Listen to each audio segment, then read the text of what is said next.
À la petite moi, comment vas-tu? Ici au Japon, l'hiver est calme et le temps semble s'être suspendu. J'ai l'impression que ce n'est pas la réalité et que tout ceci n'existe pas vraiment. Mais l'air glacial du matin et les paysages d'une beauté sans nom me rappellent que non, ce n'est pas un rêve. Je t'emmène donc avec moi et te transmets ces images qui, j'espère, t'aideront à ne pas renoncer à rêver et à t'accrocher même quand c'est difficile. The next stop is Fuji. Station number D09. Please exit on the right. After leaving Fuji, we will be stopping at Joyo. Thank you for riding with us. We will soon be making a brief stop at Fuji.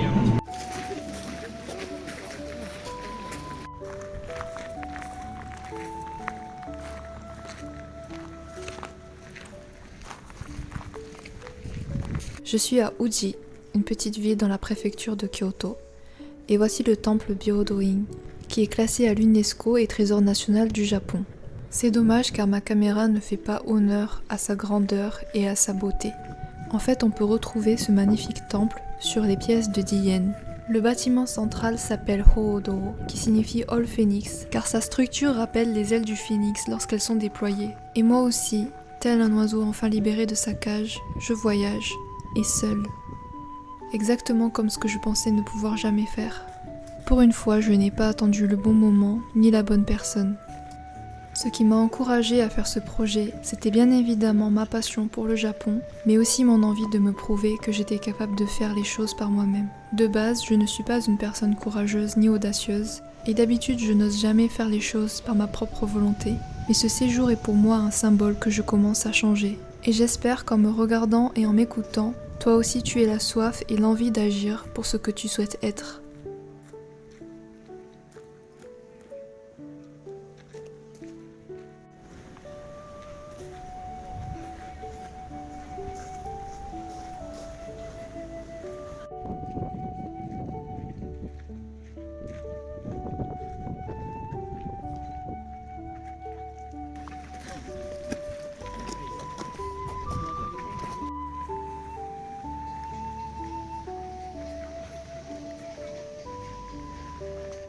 Uji est une ville réputée pour déguster et acheter du matcha, ce thé vert si populaire et tendance en ce moment. Étant une grande consommatrice de la boisson, l'un de mes objectifs était d'en consommer et bien sûr de m'en procurer. Mais ce jour-là, il faisait tellement froid, et on peut le voir à mes mains et mon nez rouge, que je devais rapidement trouver un endroit pour me réfugier et je n'avais pas d'autre choix que d'aller à Starbucks.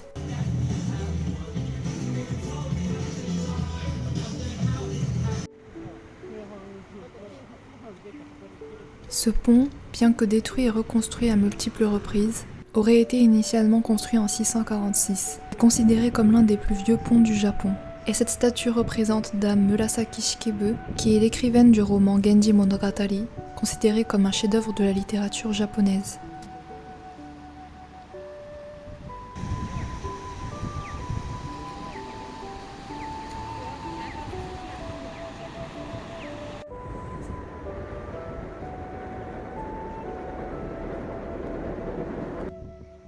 Je me suis mise à traverser le pont, sans trop savoir où aller et quoi faire de l'autre côté. Je suis passée dans une petite boutique de matcha, mais rien ne m'a vraiment intéressée car je trouvais les prix assez chers, puisqu'elle attire beaucoup de touristes étrangers.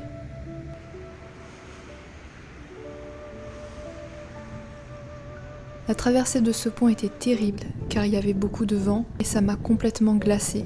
C'est d'ailleurs un point que je voulais aborder. Bien que je préfère l'hiver à l'été, le climat hivernal du Japon a été un frein au début de mon séjour.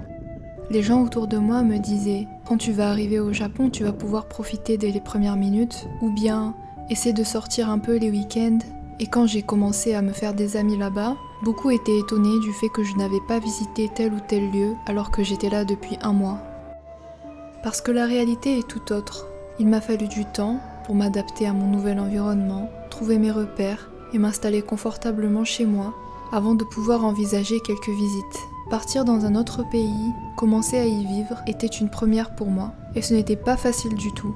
C'est un mélange de galère, de désespoir, de solitude et de doute.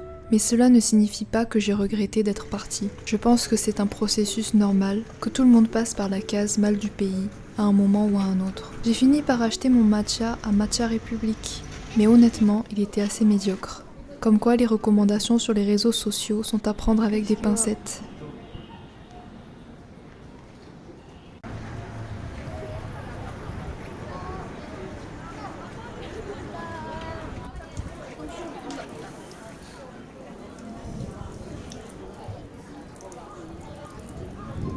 Un autre jour, je suis allée visiter le sanctuaire Fushimi Inari Taisha, qui est le plus grand sanctuaire shinto du Japon. Il est dédié à la déesse du riz Inari et a été érigé en 711.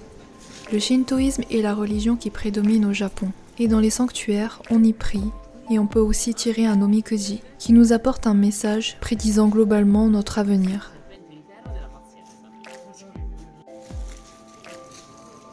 Pour prier, il y a toute une procédure. D'abord, jetez une pièce de monnaie dans la boîte à offrandes. 5, 10, 50, 100 yens. C'est comme vous souhaitez.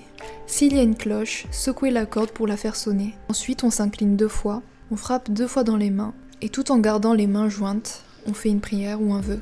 À la fin, on s'incline à nouveau. Ce qu'il y a aussi d'intéressant, c'est le chemin de randonnée qui mène sur le mont Inari, où l'on peut passer sous 10 000 torii. Les torii, ce sont des portes oranges qui représentent dans le shintoïsme la transition entre le royaume des mortels et celui des dieux.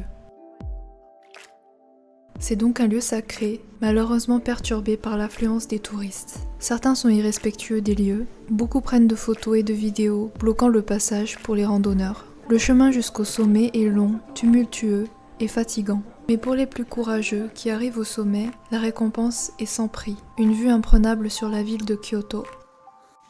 Je n'ai pas été courageuse. Ce jour-là, je n'ai pas eu assez de force physique, et la nuit commençait à tomber.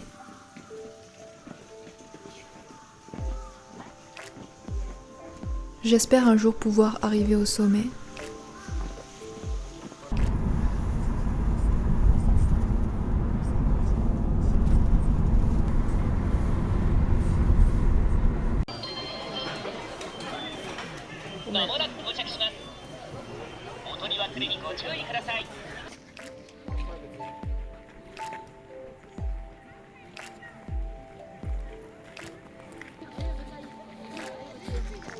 Encore un autre jour, je vais pour le pavillon d'or de Kyoto, appelé en japonais Kinkakuji. Cette fois, c'est un temple bouddhiste recouvert de feuilles d'or. Souvent, les Japonais aiment y aller en automne ou au printemps lorsque les fleurs de cerisier éclosent.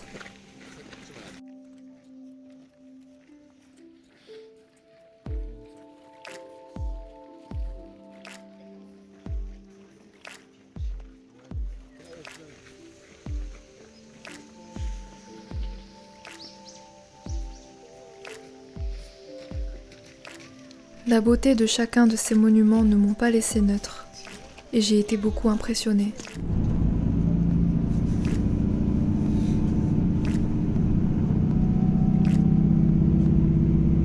Je rentre chez moi avec de belles images et le cœur reposé. Et comme c'est de coutume au Japon, je plonge dans un bain chaud avant de m'endormir.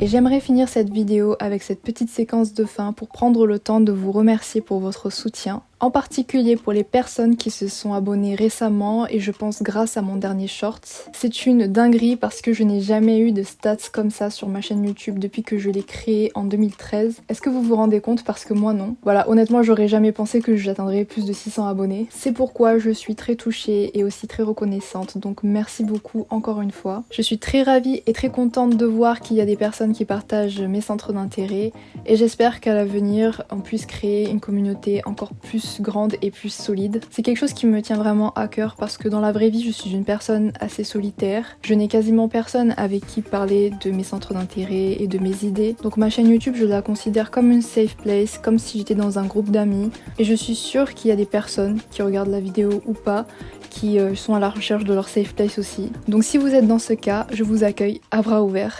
Et pour celles et ceux qui me connaissent pas et qui me découvrent, du coup bonjour.